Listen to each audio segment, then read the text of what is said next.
Msigwa unalo, Msigwa unalo. Msigwa hoyo. Tuendelee. Alete kati. Ngoma iko pale pale, ngoma mbichi. Piga makopa ya kutosha hapo na virozi. Na huku kwa hosti mwe mnaweka na yeye nachangia. Sio kwamba ndio mnanipa nikanue chai. Maana hamtakawia majungu hapo. Ningekuwa nataka kuomba kwa kunywa chai, si ningekuwa naomba kabla hajaja. Ningekuwa na walazimisha. Karibu Abili. Ndugu zangu, kwa mapenzi Mungu na muomba sana nijalie niweze kumaliza hii taarifa muhimu ambayo niko na nyaraka muhimu sana kutoka CIA. Tuziweke wazi leo, watu waweze kuona ni kama nguvu ngapi tutumie, hawa jamaa hawatufai tena. Nimejelewa kuambia kwamba wakati pale naanza kuambia mahabari ya Msigwa, dakika 19 tu iliyopita, Msigwa kaweka habari ya kutoka BOT, naomba muende peke zenu mkaisome. Sasa wamekuwa wanaomba watu waeke hela bank na wasitoe mapesa bank kwa sababu wanaogopa ya uchumi. Naendelea kuhamasisha kwamba bank ya Tanzania sio salama. Tutoe hela zetu. Na hiyo ndio njia pekee zake ambayo tuko naweza kutumia kuiparalyze hii serikali. Hawa majamaa sasa wamekuwa wameinama, wanasema kwamba no, tuweke kwa hela zetu kwa bank ya Tanzania kwa sababu iko salama, na wanaomba watu turudi. Baada tu ya mikusanyiko ya TikTok hizi tunafanya, iko na uhamasishaji mkubwa sana. Kwa hiyo kwa sababu ya kuilinda hii account yangu, ninaweza kutoa dakika 10 azungumze mtu mwingine juu ya hizi mambo mbili nilongea. Ya kwanza juu ya kuwapa ushahidi wa dini zote kuwa inapinga mauaji. Ya pili ya ushahidi kwamba haya mauaji serikali ya Tanzania haijakuwa imeanza leo, kwa sababu hata CIA na FBI wako na nyaraka ambayo nyingine imetoka tangu 2001 juu ya mauaji endelevu ambayo CCM pamoja na TIS pamoja na mamlaka zao wanaua watu, ambayo watu hiyo ambayo inawakataa ama inawapinga mambo zao za ubabe. Kwa hiyo mimi nitakuwa hapa juu kidogo kwa dakika 10 kuiweka account yangu ikuwe sawa, kwa sababu inaonyesha iko weak kidogo. Yani unanisikia au nina mwangwi? Unasikika? Yani mimi ninashangaa sana kama serikali ambayo tuko nayo haina information ambazo nyeti kama hizi, na bado ina blackmail watu wasijue ukweli, ila hali watu wanateseka, ila hali watu wanakufa wengine hata kwa siri. Sasa hao ni watu ambao wanafahamika at least kidogo. Je, watu ambao wafahamiki ambao walijitahidi kuinua mdomo kidogo kwa ajili ya kuongea, wangapi ambao wamepotezwa? Ukatili wa namna gani? Wewe mtu ongee tu ukweli. Unamtesa mtu, unampiga unavyotaka, alafu haitoshi unamuingizia chupa tena mwanaume sehemu za siri. Ila wale walisema wale mashe, nilisha kusikia walipoachiwa walisema wale mashe. Ukatili wa namna gani huyu jamani? Kweli. Sasa bora umuue tu mtu. Bora umalizie tu kuliko kumfanyia ukatili wa namna hiyo. Sasa ukatili ambao mpaka mnabaka wa kiume wenzenu. Alafu unakutana na mtu unamwambia unatetea habari ya maslahi ya taifa, wanatengeneza magrupu ya watu ambao ni chawa ambao wanakuja against sisi ambao tunawatetea wao. Hawajui kwamba sisi ndio ambao tunawapambania. Yaani sisi hapa tumejitoa, unajua. Kweli? Tumejitoa mwanga mjue. Yaani hii kitu hamna, wanavyolazimisha, wanaongea uongo, wanasema kwamba tunalipwa. Hakuna anayelipwa hata $10,000. Afu walivyo mabumunda sasa, walivyo wajinga, eti wanasema tunalipwa $50. Hivi $50 hivi hata calculation tu mnashindwa. $50 ni shingapi hata ifike hata $200,000? Kama sio mabongolala nyenye ni nini? Ni shingapi nitakao ulipo kwa ajili ya kuokoa maisha ya nani? Kwa ajili ya kusaliti Tanzania? Tumeibiwa, nyie amkeni. Hao watu watakuja na propaganda ya udini, wanakuja na propaganda sijui kwamba mnahimizwa kufanya fujo. Nimewaambia watu ambao wako nje ambao wanatetea, hawana cha kupoteza. Kwa hiyo kaeni hapo, wanatu blackmail, sasa hivi wanatudanganya, ili waendelee kutuibia. Ndio maana hawataki kutoka madarakani. Samia this time hutoboi, nakwambia hutoboi. Utoboi. Kwa ushahidi ambao tumekuwekea, utoboi. Kwa hiyo mimi nawahimiza Watanzania wote, watu mnaoangalia hapa 3000. 3000 kwangu wako 1300 na Instagram na TikTok wako mikaribia 400. Inchi inatuhitaji vijana wote. Hasa vijana wadogo. Kuna revolution inafanyika Afrika. Kila kijana hakikisha unaipenda nchi. Watanzania tuipende nchi. Yaani tuipende nchi kuliko unavyofikiri. Hii nchi hatukupaswa kuishi maisha ambayo tunaishi. Wanatulazimisha hawa. Wanatengeneza majumba nje ya Tanzania. Mlisikia jana Lowassa ana nyumba kule nani, ni nyumba utitiri ni nje ya nchi. Sweden. Mkiambiwa mnasema sisi tunalipwa. Sisi tunatetea nchi yetu. Sisi tunaipenda nchi yetu wazee. Sisi tuna uchungu na nchi yetu mjue. Vaeni ili bomu, vaeni lo vazi la kuipenda nchi kwanza. Sisi hatupaswi kuishi maisha ya kipumbavu. Nimesema wauguzi hawapaswi kulipwa hela ndogo. Polisi wenyewe ambao tunawatetea ambao wanatuua hawapaswi kulipwa hata hizo hela. Wanajeshi wenyewe hao ambao wanatusaliti hawapaswi kulipwa hela ndogo, kwa sababu tuna rasilimali tunazo, nguvu tunazo, utajiri tunao. Hatuna sababu ya kuwa maskini wa Tanzania. Hatuna sababu ya kuwa maskini. Kwa maskini tunavishwa tu. Kwa hiyo kila mtu kipindi hichi ni jukumu letu sisi kutoka kudai haki zetu, kudai miili ya ndugu zetu ambao wamefichwa. Tuna ndugu zetu wengi wamezikwa, hatujui wako wapi. Kama sio satellite hizi. I say, sijui niwaambieni. Sijui niwaambieje nini. Inaumiza sana lakini hamjui. Sama tuendelee. Okay, nadhani watu mmesikia wote jamani hapa. Yaani madudu wanaosema huko Santa Agostini ni nyumbani, tunakijua hicho chuo. Umeona wameenda kubeba mpaka wanafunzi, wanawabaka bana, wanawaua. Alafu watu mnasema si nini? Watu wameingia humo, wao FBI wameingia kisirisiri, wamechukua data yote. FBI washindwi kitu. Ndio maana hata kipindi cha Tundu Lissu waligoma wasiwalete. Huyu Tundu Lissu angekuwa sio maarufu, wanaogopa tu kumuua kwa sababu wanajua kimuua ndio mwisho wao wa kutawala. Lakini angekuwa na kajina kaovyo hivi, asingekuepo. Angekuwa shakufa. Na asingekuwa na rafiki Ulaya wapi huko, mara wabunge wa Ulaya wamchague nani, wangekuwa wameshamuua. Hebu jiuliza ambao wana majina. Au hii zera leo tusingepiga kelele kwenye mitandao, si Mwandambo lingekuwa na nyenye limekwenda na maji. Tusingepiga kelele yule mama wa Chadema kule Mbeya leo angekwenda na maji. Lakini tukipiga kelele anajitokeza polisi. Tumemshikilia sisi. Kaeni kimya muone, wanaua. Sasa serikali gani? Alafu unamuona mama amekumbatisha mikono hivi eti wanasali. Sasa wanasali nini wakati wana magereza ya kisiri? Mmesikia hii ripoti ya FBI. Wana magereza ya kisiri ambayo yamesetiwa umeme kwa ajili ya kuwapiga shoti watu ili wafe. Nchi hiyo.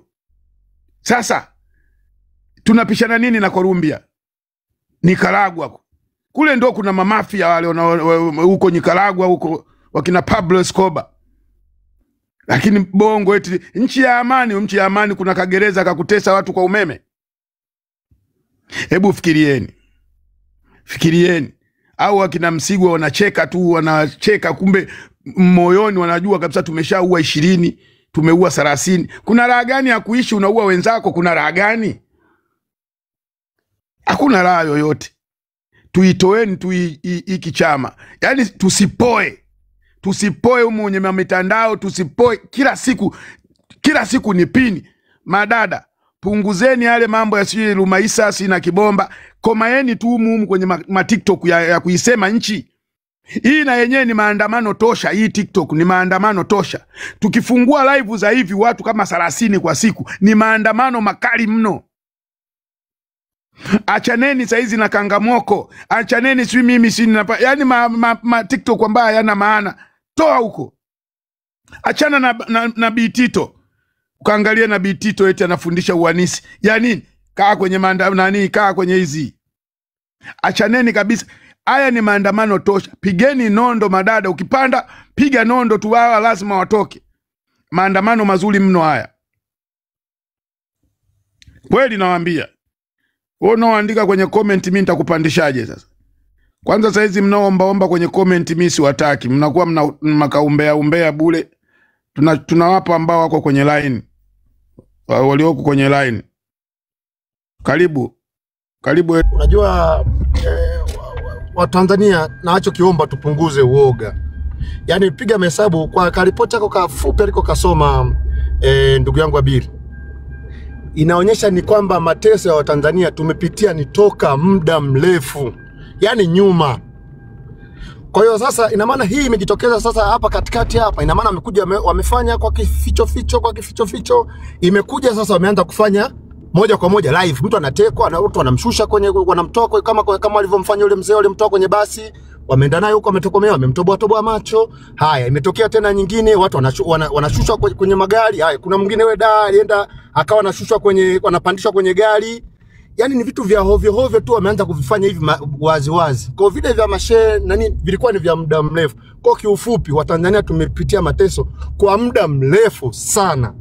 Yaani ni kwa muda mrefu sana, lakini sasa walikuwa wanafanya kama undercover. Kwa nachokiomba ndugu zanguni, yani tuachane na habari ya uoga. Desemba tutoke. Nashukuru. Okay, asante sana.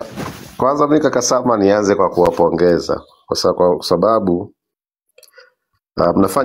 mnafanya kazi nzuri sana, na nimekuwa nikipita katika platform mbalimbali, nimepita YouTube, nimepita Instagram, nimepita Facebook, klipu zenu nyingi sana zinazotokea hapa zinasambaa. Kwa hiyo mnafanya mambo ya msingi sana kwa mujibu wa taifa la Tanzania. Lakini kadri ya mambo yote ambayo mnafanya, siache kukumbusha pia kinachoendelea mtaani. Huku mtaani kuna uhuni mkubwa sana unaendelea, hususan vijana wetu. Polisi wamekuwa wanafanya mambo ya kihuni. Sasa hivi wamegeuza kama biashara.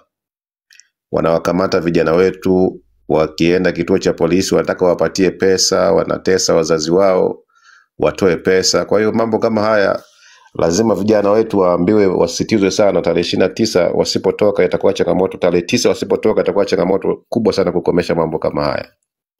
Lakini vile vile Abili, unafanya kazi nzuri. Nuruvazi, Abili, mnafanya kazi nzuri. Yaani tusipowapatia maua yenu wakati mpo hai, sio tuje kwenye misiba yenu tuanze kuzungumza wakati mko mmekufa. Msiache hiyo kazi. Hiyo ni kazi nzuri. Endeleeni kuifanya usiku na mchana mnafanya, na historia ya Tanzania itawakumbuka kama ambavyo watu wengine wanafanya.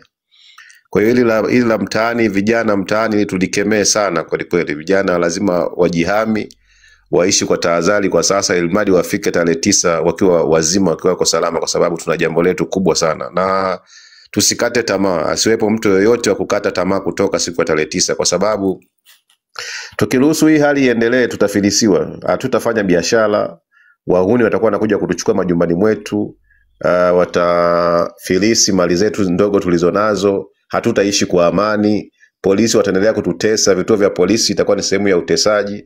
Kwa hiyo lazima kila njia ambayo tunaitumia kufika tarehe 9, jambo la msingi, ukombozi wa Tanzania uko mikononi mwetu. Lazima tarehe 9 kila mtu mwenye akili timamu afanye kile analoweza. Wakupiga kelele mtandaoni afanye hivyo, ambaye hawezi kuzungumza ashawishi kila siku watu 3 mpaka 10 kuambia ukweli. Lazima tulete heshima ya Tanzania, kwa sababu Samia anatudharau sana, na serikali yake inatudharau sana, chama chake kinatudharau sana. Sisi ndio wenye maamuzi ya mwisho, kwa sababu sisi ndio Watanzania ambayo nchi hii maamuzi ya mwisho yapo kwenye mikono yetu. Tunafanya kazi nzuri ya msingi, kwa sababu wao wameshindwa kuheshimu katiba ibara ya 8 ambayo inatupa mamlaka sisi ya kuweka viongozi madarakani. Wamepola, wanasema kuna watu wamepola mali za watu. CCM wao ndio vibaka wa kutisha, majambazi. Wamepola uchaguzi wa mwaka 2019, wamepola uchaguzi wa mwaka 2020, wamepola uchaguzi wa mwaka 2025. Yaani CCM kwenye vibaka wasizungumzie mtu aliyeiba iPhone wala aliyopola iPhone. Wao ni vibaka wa kutisha. Mtu akichukua simu ya mtu anachukua simu ya mtu mmoja. Wewe unapola uchaguzi, unapola diwani wanaoenda kuwaongoza watu zaidi ya 10,000. Unapola kula ya mbunge wa Temeke, jimbo lenye watu zaidi ya 500,000. Sasa wewe ndio kibaka uliokubu. Kwa hiyo lazima tarehe 9 hao vibaka watoke kwa namna yoyote ile. Tarehe 9 vibaka watoke. Kwa hiyo tuendelee, niko hapa, nitaendelea kusikiliza. Napenda kuendelea kujifunza zaidi, kwa sababu licha ya kujua machache, lakini huwa napenda kusikiliza mambo mengi zaidi ili tuweze kuisaidia nchi yetu ya Tanzania. Kwa hiyo Watanzania, nchi yetu iko mikononi mwetu. CCM ameshalewa, ni kama mlevi. Tarehe 29 tumsukume, tumalizane naye. Asante sana. Okay, karibu. Nasema kwa muda ule ilikuwa ni mtandao ulinishusha, network yangu ilikuwa vizuri.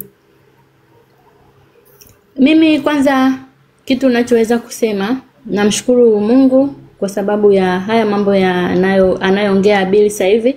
Maana ni vitu ambavyo anatuambia ni vitu ambavyo vinaumiza sana kwa hali ya kibinadamu. Kikao ukiangalia mtu mpaka kufikia hatua ya kuwafanyia binadamu wenzie kitendo cha kinyama kiasi hiki, ni mtu ambaye hawezi kuwa na huruma kwa namna yoyote ile. Yaani kwa namna yoyote ile. Wanakaa wanaongea maneno ya ajabu, wanaongea wanajidai wanajitahidi kutufanya sisi turudi nyuma, tusifocus na mambo yetu tunayoyapanga sasa hivi kuitoa serikali iliyopo madarakani ili tu waendelee kutukandamiza. Na hiki kitu sisi hatuwezi kukubali. Abili, tunakushukuru sana kwa vitu unavyokuja kutupa. Maana vitu vingi tulikuwa tuvijui, tumeanza hizi harakati muda, lakini kuna baadhi ya vitu vingi sana tulikuwa tuvijui vinavyoendelea kwenye nchi yetu. Ila kupitia wewe tumevijua.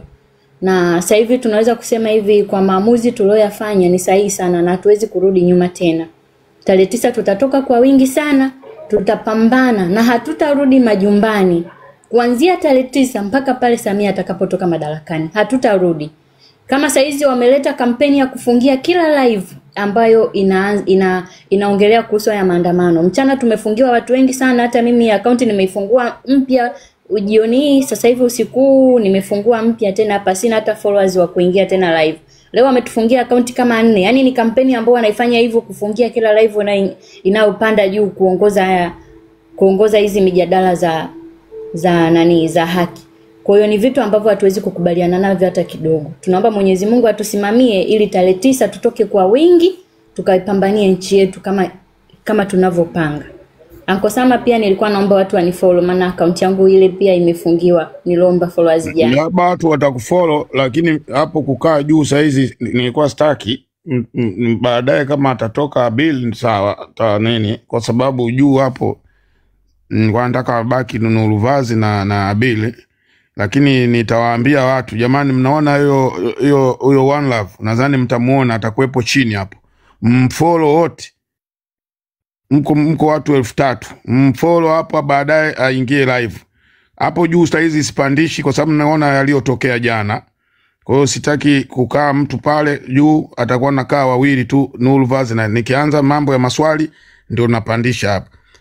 Kama akishatoka Abili kabisa, naweza kupandisha wale wa kutafuta followers. Tunawaomba watu pale faster tunakaribia kufunga. Lakini tukiwa tunaendelea na mjadala sifanyi, kwa sababu jana tumepata doa kidogo. Na live ya jana tulikuwa tumebarikiwa. Tulikuwa tunasikilizwa mpaka na UN jana, kwa mujibu wa Nuru Vazi. UN walikuwepo wameweka live. Mkuu wa majeshi huko siku kwenye makambi ya majeshi wanasikiliza. Sijui vitengo vya doria mtandaoni walikuwa wanasikiliza. Umeona jana space ya Maria Sarungi alikuwepo, kina Eche, kina Lema, Dr. Sila, Generali Ulimwengu. Kwa hiyo wakina nani ule Profesa Lwaitama. Kwa hiyo tulikuwa jana tulikuwa fire. Yasemekana wamesikiliza jana watu 10,000 live. Sasa tukianza tena na Baikoko ndani, tukimix na Baikoko, tunaharibu. Nadhani mmeshanielewa. Mfollow huyo One Love, atakuwekwa hapo chini. Mfollow kwa kasi kabisa. Baadaye nitampandisha akishamaliza Abili. Okay, Abili unaweza ukaendelea. Amekata simu, atakuwa na mazungumzo, lakini nimefanyia email. Okay, sawa. Okay, ndugu zangu, sasa naomba kutoa ama kuexpose taarifa nyingine muhimu sana juu ya mahujuma zile ambayo inafanyika nchini Tanzania kwa ajili ya manufaa za watu wachache. Watu ambazo kwa peke zao sasa wako tayari kuua ama kufanya jambo yoyote ile ili wabakie kwa dola. Na hii taarifa, kwa sababu niko naamini kwamba wako watu wengi ambayo wanaweza, kama nitaisema kwa ufupi, wasikuwe na uwezo kabisa ya kufahamu nini nasema. Kwa hiyo ningeomba mkuwe mnaniruhusu kidogo nikuwe naitolea elimu ili watu nyingine waweze kuandika peke zao, na Mungu akiwabariki waweze kusoma hizi mambo ni nini, kwa sababu sio wajinga, vijana ambayo wanajua ulimwengu unakwenda vipi, na vijana ambayo wajue taarifa muhimu za ulimwengu, taarifa muhimu za nchi yetu. Ninaomba sana mkuwe mnaisikiliza hii taarifa kwa makini, kwa sababu baada ya hapo nitakuwa napenda muniulize maswala, lakini najaribu kupeni elimu kidogo tukuwe tunafahamiana. Lakini kabla sijaweza kuendelea, ningependa kukumbushia tena, sifa na utukufu anastahili Mwenyezi Mungu peke yake, na sisi yote ambayo tuko hapa, sisi ni watumishi wa Mungu. Na mtu yeyote ambaye anamtumikia Mungu hatakiwi kuomba utukufu wala kuomba masifa, kwa sababu hiyo sio mali yetu. Utukufu na sifa ni mali ya Mwenyezi Mungu peke yake, na sisi ni watumishi wa Mungu, ni watu ambazo tunamtumikia Mungu yetu. Kwa hiyo tujaribu sana kukuwa na nidhamu na kuongea kwa heshima, kukubali kusamehe, na tufanye mkusanyiko yetu hii ikuwe mikusanyiko ambayo mtu ukikuja kukaa kwa 1 hour unapata manufaa na elimu, kwa sababu ya neema ya Mwenyezi Mungu peke yake, si kwa sababu ya kama uhodari ambazo binadamu sisi tunahisi tuko nazo. Ndugu yangu, naomba uandike hii kitu. Nitaitolea elimu kwanza, alafu niambie jinsi gani nchi yetu imeingia kwa mashida kwa sababu ya watu wachache kidogo ambayo kwa makusudi na kwa sababu ya utamaa ya maisha ambayo wako nayo wametufikisha hapa. Kuna kitu inaitwa kwa ufupi ICSID.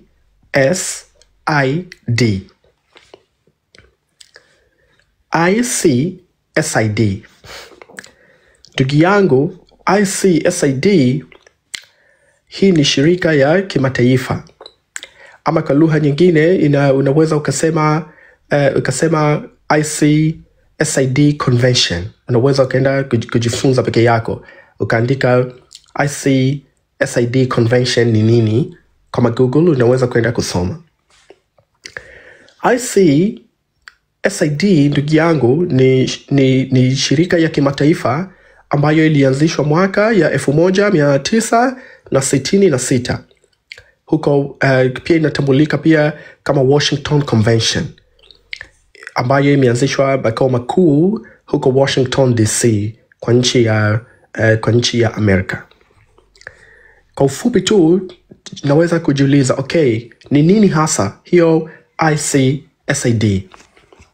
ICSID ni shirika ambayo kazi yake inadili na makesi ambayo baina ya mwekezaji na serikali.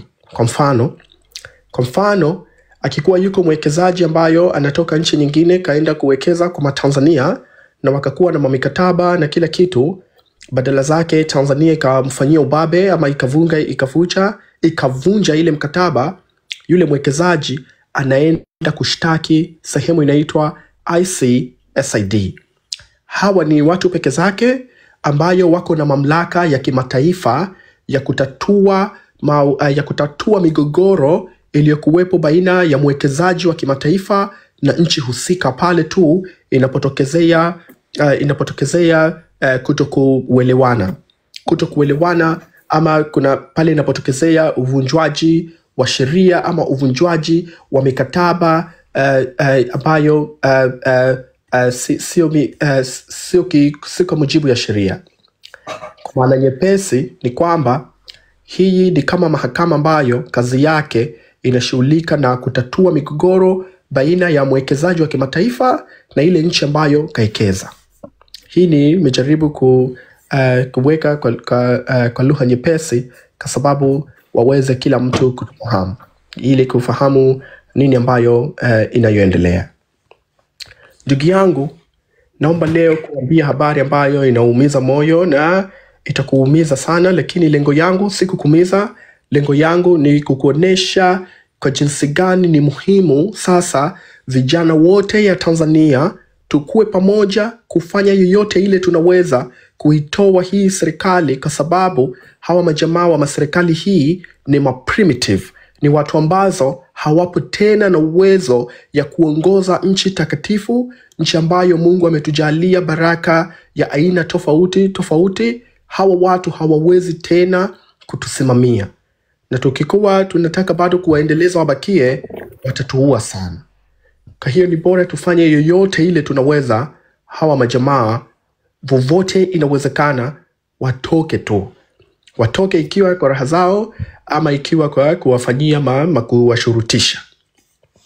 Sasa ndugu yangu, niko na nyaraka yenye ushahidi na pamoja na case number ya kesi ambazo zaidi ya 21 za wawekezaji wa kimataifa zimevunjwa na serikali ya Tanzania. Mikataba hiyo waliwafukuza kwa sababu tu hiyo biashara na hiyo mipango wawape. Hiyo biashara na hiyo mipango baada ya kuifukuza hawa majamaa wa mashirika ya mataifa, wakapewa watu kama kina Rostam, wakapewa watu biashara hizo kama kina Kikwete. Wamekuwa tayari kuwafukuza kampuni ya kimataifa ambayo yalikuwa na uwezo ya kuinua raia zetu za kawaida, ilikuwa na uwezo ya kuboresha maisha ya Watanzania, na makampuni hizi ambayo imekuwa imefukuzwa ikawenda kuhamia Kenya. Wamefanya hivi kwa sababu tu ile mpango ama ile deal apate mtu jamaa yake, apate Rostam, apate Kikwete, apate mawizi wengine.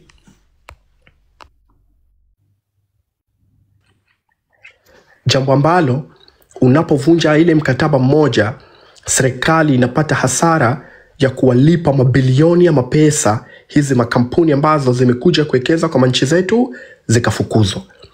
Na makampuni hizi mingi ilikuwa imevunjwa wakati ya Bwana Kikwete pamoja na Samia na marais nyingine. Naomba kueleza hii taarifa kama hivi inafuata. Kuna kesi ambayo imesajiliwa ICSID, imesajiliwa kwa usajili namba ARB/05/22, ambayo kesi hii kuna kampuni ama kampuni inaitwa Bywater Gulf Tanzania Limited, ambayo wameweza kuishitaki United Republic of Tanzania mwaka 2005.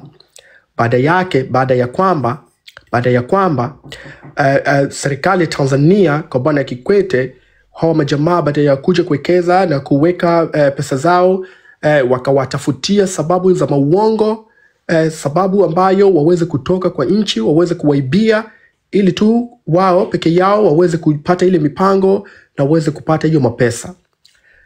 Hawa majamaa wakaenda kushtaki huko ICSID, na ikapelekea kwa nchi yetu kwanza kutokuaminika na wawekezaji ya kimataifa, kwa sababu ni serikali ya hovyo, inakuwa inavunja mikataba ya kimataifa mara kwa mara kwa sababu ya tamaa zao. Inasemekana kwamba kwa mujibu ya taarifa ya FBI inaonyesha kwamba kisa cha kuvunjiwa hii mikataba kwa sababu tu mtoto ya rais alienda kutaka hela nyingi sana kugaiwa kwa sababu ya biashara zake, na hii kampuni ikakataa. Baada ya hapo haikuvuka miezi mingi, ikatoka sakata ya kwamba hawa majamaa hawafai na wakavunjiwa mkataba na kufukuzwa kwa nchi yetu. Sijui kama mnanifahamu. Mtoto ya rais anaenda kwa mkuu ya kampuni, anataka $500,000 agaiwe kwa sababu tu ana birthday party anataka kafanya London. Anamwambia si tuwezi kufanya hiyo jambo. Anamwambia mimi nakuonesha mimi nani, utajua mimi ni nani. Kwa maslahi ya mapana ya mataifa yetu, mtoto mmoja tu anasababisha kampuni ya Bywater Gulf. Naomba peke zenu msikue mnaamini hizi maneno zangu, kasome kampuni hii ilikuwepo hapo Tanzania mwaka 2005. Kwa spelling ni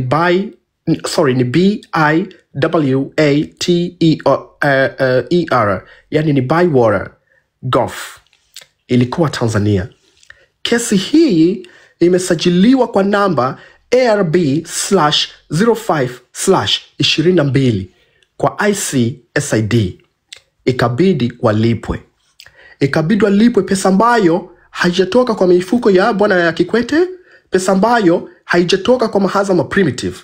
Pesa ambayo inabidi tuwalipe hawa majamaa ilibidi toke kwa yule mama ambaye anauza mawali, kwa yule mama ambaye anauza manjugu, kwa yule mtu ambaye ni dereva wa bodaboda. Kwa sababu unapokuwa wewe dereva bodaboda, unapokuwa unauza njugu, unapoenda kwako unalipa bili ya umeme, na umeme inakuwa overpriced, inapandishwa bei kwa sababu tu serikali ipate mapesa ya kuwalipa mawatu kama hawa kwa sababu ya ujinga wao. Naomba kasome hii kampuni ya Bywater Golf ilivyokuja Tanzania na ikavunjiwa mkataba kwa sababu tu mtoto wa kiongozi alitaka pesa kwa majamaa, na hawa majamaa kwa sababu ya kujua sheria zao wakasema hatuwezi kufanya hiyo story. Hiyo kesi ya kwanza. Hivi ni jinsi gani nchi ya Tanzania inaliwa na inakuwa ni nchi inavurugwa na watu wachache bila ya kuwa na huruma na wewe ambaye unasema huyu mimi tano tena, huyu mimi nakuwa namtaka kuwe rais yangu, huyu wako na hijabu nzuri, huyu wako na sura nzuri. Hii ndi jambo za siri ambayo wanakufanyieni nyinyi raia za kawaida. Sasa ndugu yangu, mimi nakuachia karaha zako uamue. Kama tutoke ama ulale ndani. Baada ya umeme ile unanunua $10, kesho baada ya miezi 10, miezi 3 utanunua $40, hiari yako. Mimi nakueleza ukweli ya jua nini naendelea kwa nchi yetu. Kuna kesi ya pili. Kesi ya pili imeshtakiwa kwenye shirika hili na kampuni ya Standard Chartered Bank. Wameishitaki serikali ya Tanzania mwaka 2010. Kesi hii ilisajiliwa kwamba kwa kesi namba ARB/10/12. Kwa maana yake ARB/10/12. Kesi ambayo ilishtakiwa baina ya Standard Chartered Bank, benki ya Standard Charter, wameishitaki Tanzania kwa maubabe ya unyanyasaji na kuwazalilisha na kuwavunjia mikataba kwa sababu tu waweze kupenyeza mabenki zao za mawizi. Waweze kupenyeza mavibenki zao mandogo ambayo walikuwa wakitumia kusafirisha kufanya money laundering, kupeleka pesa nchini China na nchini Hong Kong, pesa ambayo ilikuwa ikisafirishwa na magangster kutoka Brazil ya madawa ya kulevya ambayo walikuwa kishirikiana na watoto wa marais ya Tanzania. Kesi ambayo ndugu yangu ikabidi tukatakiwa peke zetu raia tulipe. Peke zetu raia tulipe, na Standard Chartered Bank ikashindwa kuweza kutumika kwa nchi yetu kwa sababu ya ufisadi ya watu wawili. Ukitaka taarifa ya hii na kuomba ingia kwa website inaitwa UNCTAD Investors. Utaisoma hii taarifa.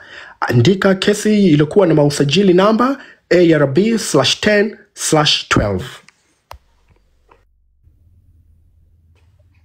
Sipendi tukue tunapeana taarifa ambayo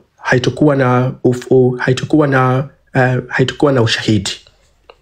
Sasa ndugu yangu, kama hiyo haitoshi, nakupa kesi nyingine. Nakupa kesi nyingine ambayo hawa majamaa wa Standard Chartered Bank ya Hong Kong walishitaki tena serikali ya Tanzania mwaka 2015. Ukiachilia ile ya mwaka 2010, ikaja kesi nyingine mwaka 2015. Kesi ambayo iko na usajili namba tofauti na ile ya mwanzo. Hii usajili yake ni ARB/15/41. Na kuomba ndugu yangu, kasome jinsi gani nchi yetu kuna grupu ya watu machache wanaivuruga sana, na hawajali wewe nini unapoteza. Hawajali wewe nini unateseka. Hawajajali kama kulikuwa na mawatu ambazo wameajiriwa hapa kama hizi mabank, hawajajali. Wamekuwa tayari kesi iende huko, na baada ya kuenda kesi huko tukapata maaibu makubwa sana ambayo imepelekea mpaka leo nchini Tanzania hauwezi kukuta benki ya maana. Utakuta benki inaitwa Msigwa sijui Bank Group. Hiyo benki ambayo haiwaaminiki.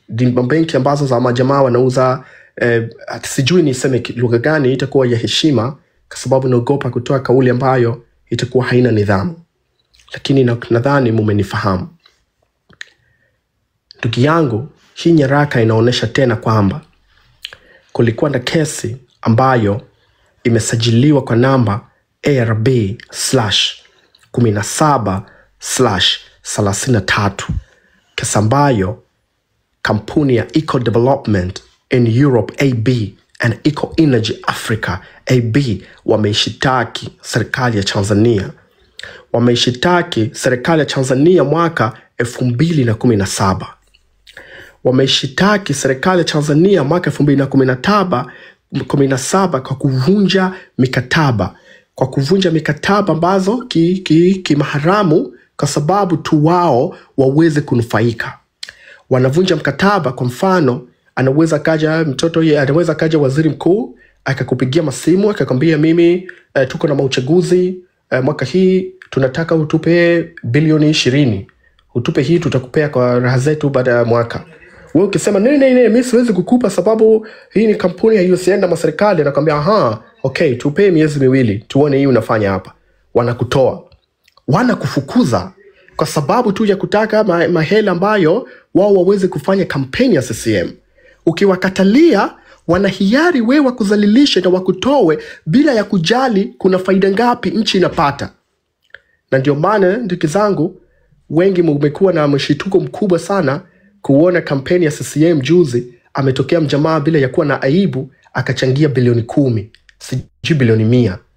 Bilioni 10 anatoa wakati kuna watu inaumwa, hata uwezo ya dawa peke zake hana. Utajiuliza, ni kweli hii hela yake anatoa kuipa chama 10 billion ikafanya kampeni? Ndugu yangu, kati hapa kwa nyuma kuna mambo nyingi nyuma imefichwa ambazo hizi nawaambia. Hii nawaambia kasome hii kesi ambayo imesajiliwa kwa namba ARB/17/13 baina ya Eco Development ya Europe walishitaki serikali ya Tanzania. Ndugu yangu, kuna kesi nyingine ambayo ukijua ilikuwaje hizi mikataba ikavunjika, unaweza hata hii usiku tukatoka kuandamana. Jinsi gani hawa mawatu walikuwa wa mabinafsi kwa kutaka vitu ndogo tu wapatiwe, na wasipopatiwa wako matayari waondoshe makampuni ambayo ina mafaida makubwa kama maslahi ya taifa yetu. Hii kesi imesajiliwa namba ARB/19/8 baina ya Ayub Farida Michael Saab ambayo ameishitaki Jamhuri ya Muungano wa Tanzania mwaka 2019. Imesajiliwa hii yote kesi na wapea ni makesi ambazo zimesajiliwa ICSID. Hii organization ambayo nimambia kazi yake ni kutatua migogoro baina ya mawekezaji ya mataifa pamoja na ile nchi ambayo wamekeza. Ndugu yangu, hii ukijua nini imetokea mpaka mgogoro ikatokea kiukweli kabisa, sio ile ambayo wao peke zao wanatangaza, mutalia sana kwamba kuna watu sasa wamekuwa wanaamini Jamhuri ya Muungano wa Tanzania ni mali ya familia fulani.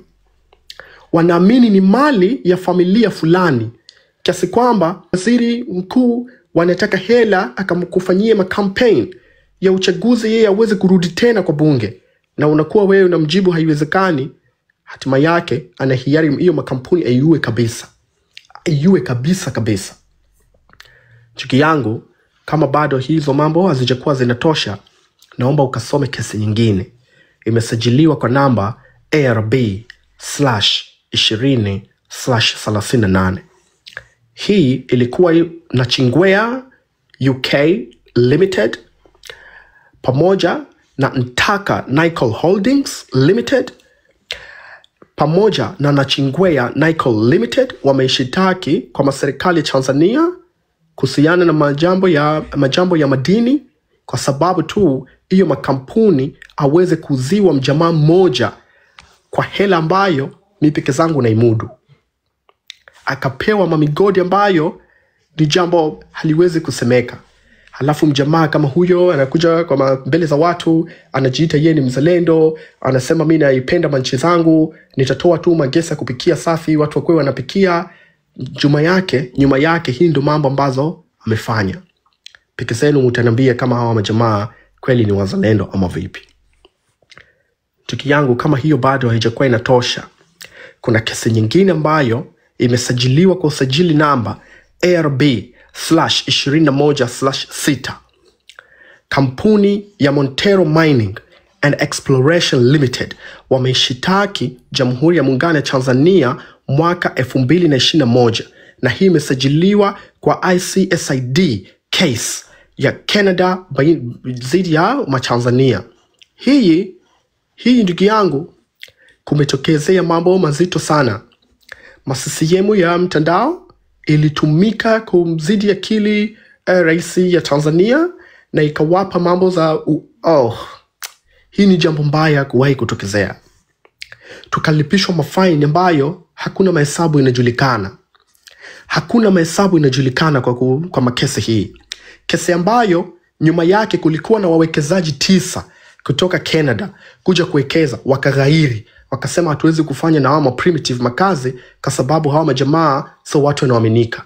Akikunywa mabangi, anakuja kusema hiyo mkataba hatutaki, tunakufukuza, wanatoka kwenu. Canadians investors wamesema basi hatuwezi kuja tena kwa nchi hiyo, hatuwezi kufanya kazi tena. Tanzania kwa sababu tu ni primitive, jibu yake inakuja, wewe hata usipokuja wewe hakuna mbaya, tuko na bwana Rostam Aziz, tuko naye hapa. Wewe kwa unaenda tu huko. Hiyo ndio jawabu ambayo watu wanapewa. Baada ya sisi kulipa matrilioni ya mahela ya watu wanauza manjugu. Halafu leo unakuja wewe unalia kwamba hospitali yetu ya taifa kuna mawagonjwa hawana madawa. Kuna mawagonjwa hawawezi kujimudu kulipia uzazi wake mwanamke. Halafu unamuita pastor aombe. Ndugu yangu, naomba mnanifahamu leo kwa sababu moyo wangu imekuwa inaumia. Tanzania haitaki maombi. Tanzania haitaki dua. Hizo mambo mnaomba, Mungu tayari ameshatupea muda nyingi nyuma. Sisi tunataka utawala bora. Hizi mapasta na mashehe, hawa wagonjwa yetu hawataki dua. We nani kaona unaenda kuomba madua unapata kile kitu unataka? Hiyo vitu tayari tuko nayo, Mungu ameshatupea. Please, naomba vijana ya Tanzania, funguzeni macho zenu. Tayari vitu tunataka, Mungu ameshatupea. Hatutaki mashehe wala mimi pasta ikuje itupema za madua za uongo. Tunataka utawala bora. Ndugu yangu, hii kesi nyingine imesajiliwa kwa namba ARB/23/26. Hii ilikuwa wameshitaki kampuni ya Brian Malcolm Thompson and Penny Royal Limited. Wameshitaki serikali ya Jamhuri ya Muungano ya Tanzania mwaka 2003. Hiyo ndio usajili case number. Peke zenu naomba mnaweza kwenda kusoma. Ndugu zangu, ukisikia kauli ambayo na ushawishi ambayo hii kampuni ya Brian Malcolm Thompson pamoja na Penny Royal Limited baada ya kunyanyasika na kuibiwa na Samia Suluhu Hassan juu ya utawala yake ya juzi, kwa sababu tu aweze kuwapa mabiashara hizi majamaa wa zake, hii kampuni iliwashawishi wawekezaji wakubwa sana waache kabisa mambo za kuja kuwekeza Tanzania, na wakakimbilia Kenya. Wakawaambia hii nchi ya Tanzania kuna primitives ambayo kwenda kuwekeza kwako unawenda kutupa mapesa zako tu. Si sehemu ambayo salama ama wewe unaweza kuweka hela yako. Ndio nchi yetu leo iko kwa maskini kwa sababu ya hawa wajinga kufanya hii mambo za ovyo. Ndugu yangu, naomba kukuumiza moyo tena kwamba kuna kesi imesajiliwa namba ARB/24/42 ya Acua Power and Catalyst Capital Limited dhidi ya Jamhuri ya Muungano ya Tanzania. Hawa jamaa kama wangefanya kazi umeme ya Tanzania ya kutumia kwa nyumba yako ya mwezi mzima, tungeweza kulipa kwa hela ya Tanzania 1000. Imevunjwa na kufukuzwa kwa sababu tu majamaa zake Samia waweze kukuwepo kwa raha zao. Hii imetokea juzi. Kesi bado ipo na tuna mapesa mingi tunatakiwa tuwalipe. Ndugu yangu, kuna kesi nyingine imesajiliwa kwa namba ARB/25/44 wa Pan African Energy Tanzania Limited wameishitaki Jamhuri ya Muungano, wameishitaki Tanzania Petroleum Development Corporation. Wanagombana na Kikwete juu ya petrol station zao, nani aweze kufanya hiyo biashara, kwa sababu wako uwezo ya kuweka, tukakuwa na petroli bora zaidi, tukakuwa na petroli ambayo nitakupa mfano mdogo unifahamu. Kama iko mtu ambaye anaishi Kenya hapa, nitaomba aje athibitishe hii jambo. Ama mtu ambaye yupo Nairobi, mji ya Nairobi. Unapokwenda Nairobi, unapokwenda kwa petrol station kuweka, unaweza ukakuta kuna mashine ile ya kutilia pumzi ya magari, unakuta for free. Unaweza ukaenda kampuni kama ya Shell, unaweza ukaambia hapa ukija kutia petrol, na pale ukitaka kutia magari yako, matairi yako, maupepo bure, kwa sababu kunakuwa na competition na ushindani wa makampuni ili zile watu wapate huduma bora. Tanzania hiyo jambo hawataki, wamevunja mikataba.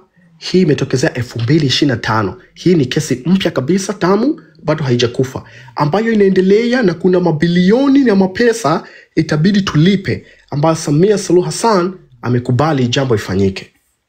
Ndugu yangu, kama nikiendelea kuyataja makesi yote na kwa usajili yake, nitawaumiza moyo sana.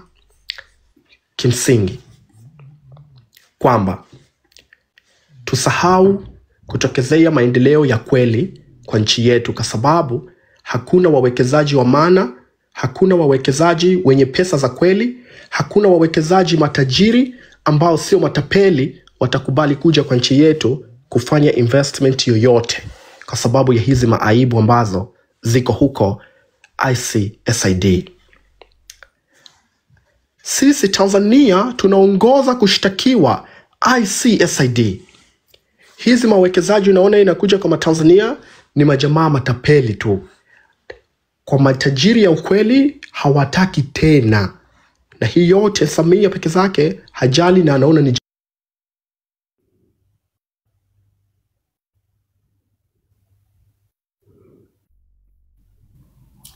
haki ya Mungu. Kama mtaona kuna umuhimu wa kuwa na hasira, afu mtu fulani anakuja anakuambia kwamba eti tunachochea vita, huo ni upumbavu. Amkeni. Yaani nakwambia watu wasiache kutoka. Mwangalie tena hapo chini, sama nafikiri angalia.